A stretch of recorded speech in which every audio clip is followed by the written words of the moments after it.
Hello everyone, welcome back. It is a Makeup Monday. Let's talk about concealer. Concealer's turned into this kind of thing where people just use it like crazy around their eyes. And just like foundation, we should be considering if the concealer is for our skin, the way we're using it, the coverage, the texture, the formula, the finish, instead of just whacking it on and dealing with it, you know? And the skin under our eyes being so lightweight, so sensitive, it is really something we should consider more. So I want to talk about applying your concealer and ways that it's actually making your under eyes look older, more textured, just not as good as they could look in general. Now, this is something I have been requested multiple times, so I'm doing it. Now, before we get into it though, listen, prepping your under eye area, extremely important. I know a lot of people don't believe in like eye cream. They're just like, the brands want to sell you another cream. Listen, I like the textures of eye creams versus the texture of moisturizer under the eyes.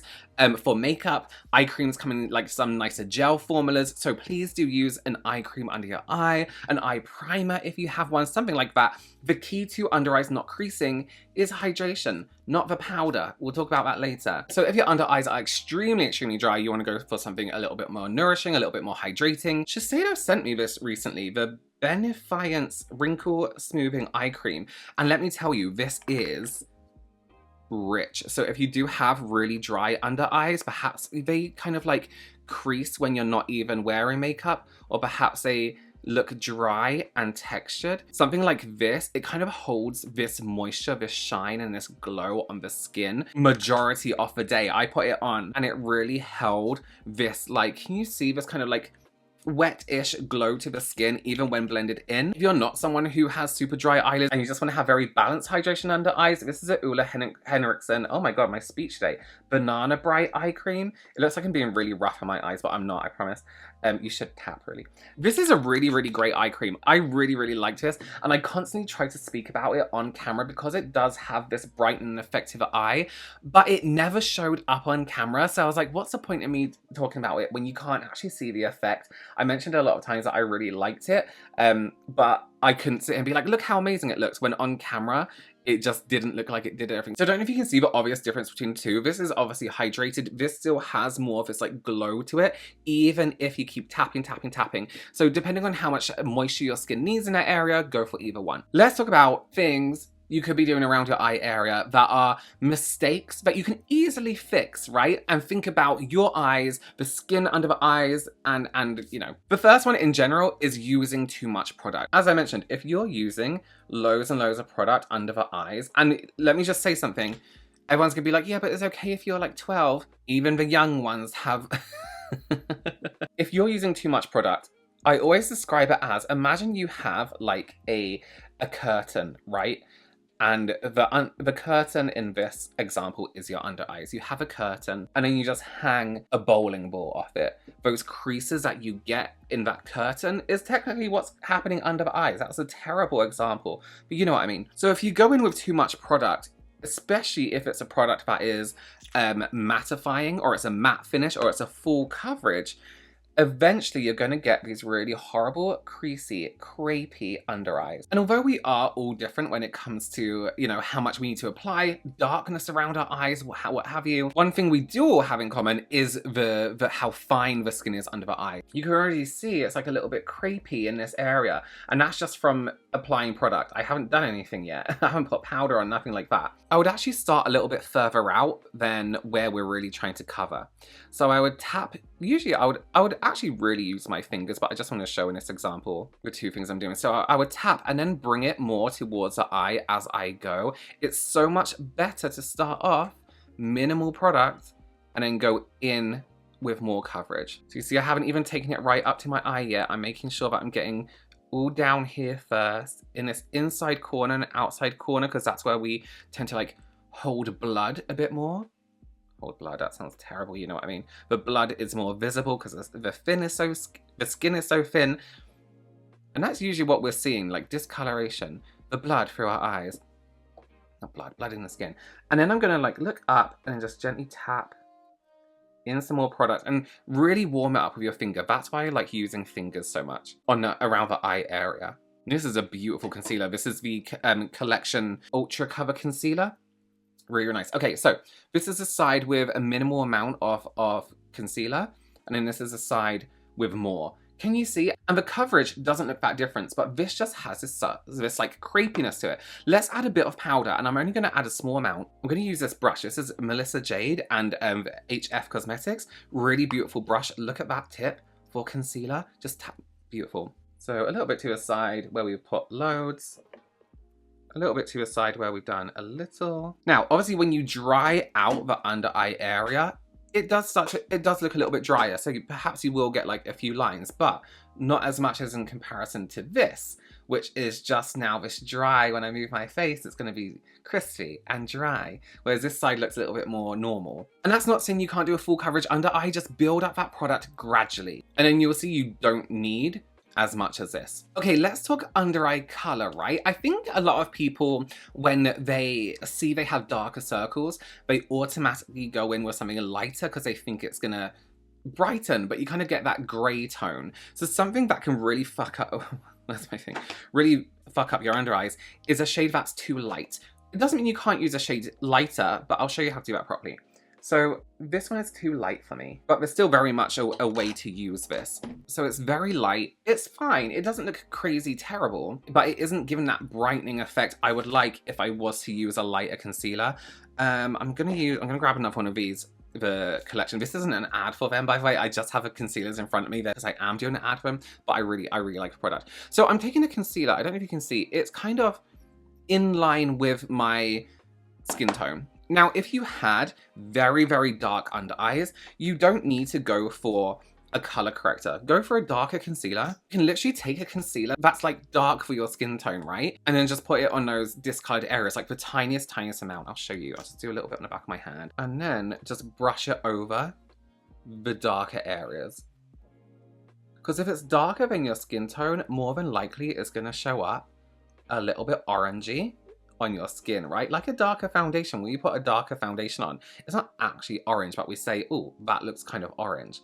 But this way, you're neutralizing that under eye shade without using something as heavy or as crazy as a color corrector. You can't, but look, it looks orangey, right? It looks peachy. You can, of course, use a color corrector. Just make sure it's in sync with your skin tone. If you're very fair, very pale, you don't want to use bright orange. You want to use like a peach, like a light peach. You know what I mean? If you have deeper skin tones, then you can use an orange. So let me show you how I would brighten without just whacking on a light concealer, because it's very obvious. So we've done our shade that's a little bit deeper. I'm going to take a shade that's just my skin tone, perhaps a little bit brighter, do one and two dots, and just buff that in on top. Again, I'm starting from down here, and I'll buff it up to eye. So then we have a shade that's just equal to my skin tone, which is what we want. Now, if we really want to brighten like this side, we're going to take our concealer that's too light with a brush, and we're going to aim for very particular areas. So outside corner here, and then inside corner, mainly on the nose and right here. And just tap those into place first, and blend them out. If you want brighter, by all means, please go in with a little bit more. You can really pinpoint those areas you want to be really bright. But remember, little layers at a time. We don't want creasing like we did with the too much concealer. So now this side, we have a result that's a little bit more natural. It looks like, okay, you just have bright eyes, a bright eye area.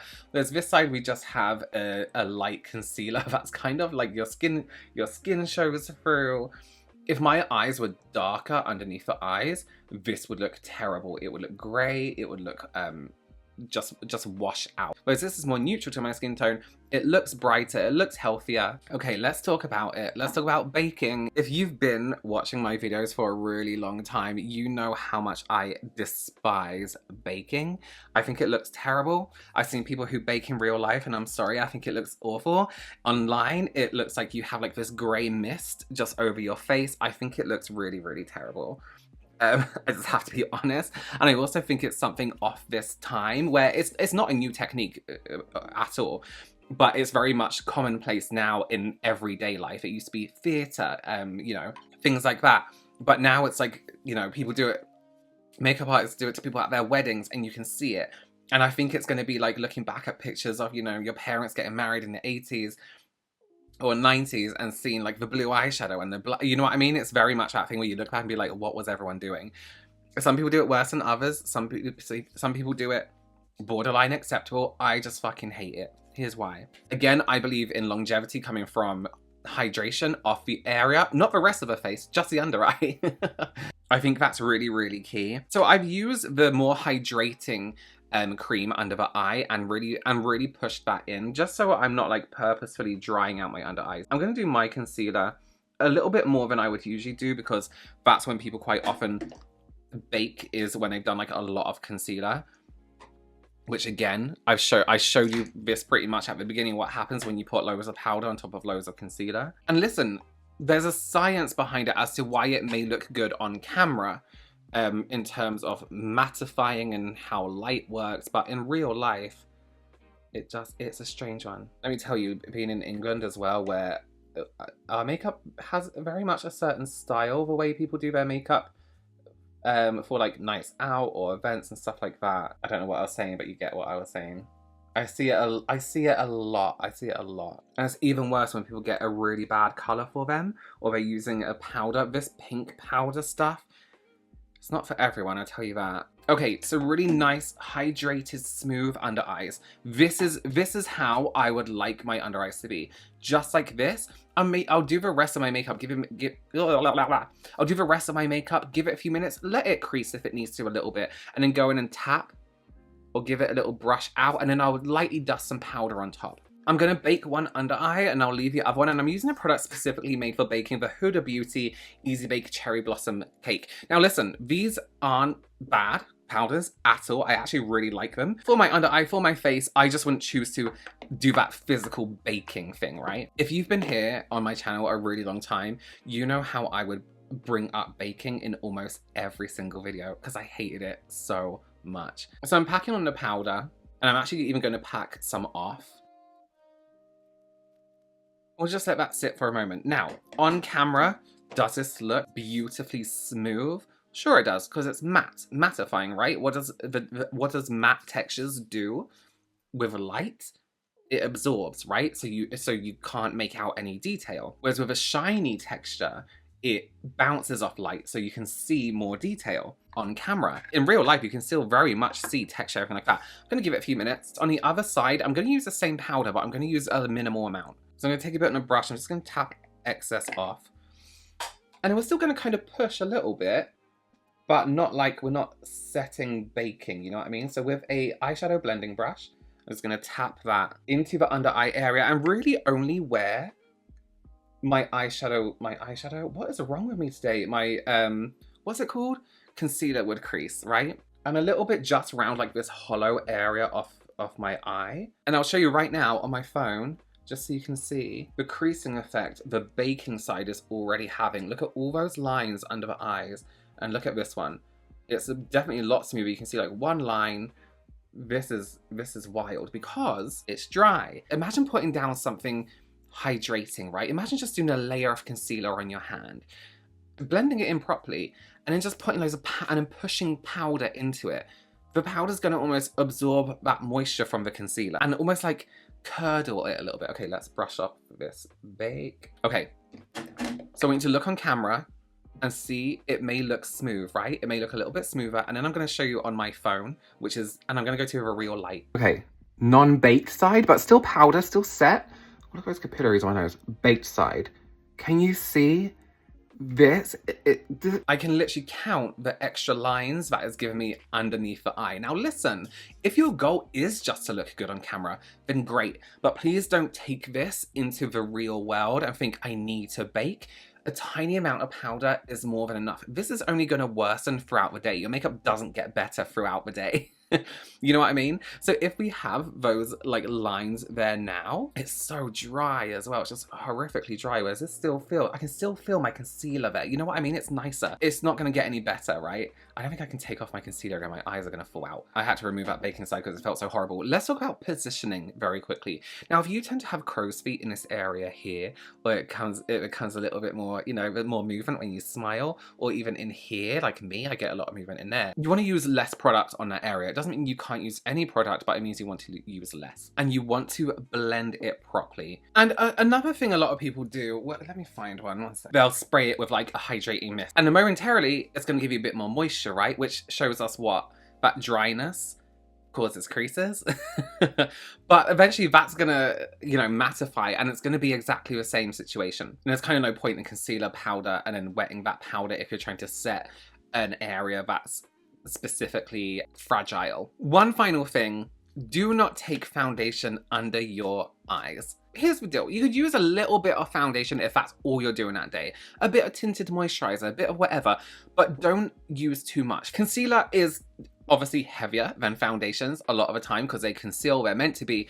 But if you're bringing foundation up to you under your eyes and then going on top with concealer, it kind of defeats the purpose. One, you're putting on more product, but two, the concealer can't really grip to your skin. And what we really want under the eye is for the concealer to be touching the skin directly so it can hold onto the skin, right? Anyone who tells you that they have the method to stop your under eyes creasing is a liar. You can slow it down. You can repair it throughout the day. That's why I think it's easier to do concealer, leave it, tap it a little bit later. You can even add a little bit more. It's easier to retouch and repair something that hasn't been powdered than it is something that has been heavily powdered. But anyone who tells you that they can stop it is a liar. I'm sorry. There may be methods, again, to slow it down.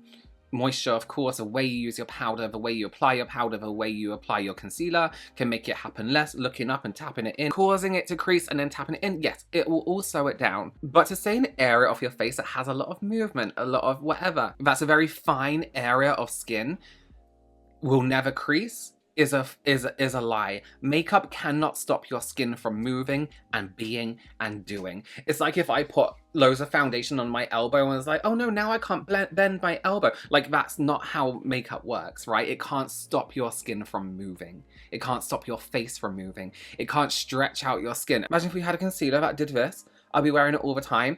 Your skin will move as it does. Your makeup and your powder does not change that, right? Okay, well, thank you so much for joining me. Please do consider subscribing, give this video a thumbs up. If you like this kind of content, please go ahead and subscribe to my beauty blog, and I will see you in the next one. Bye.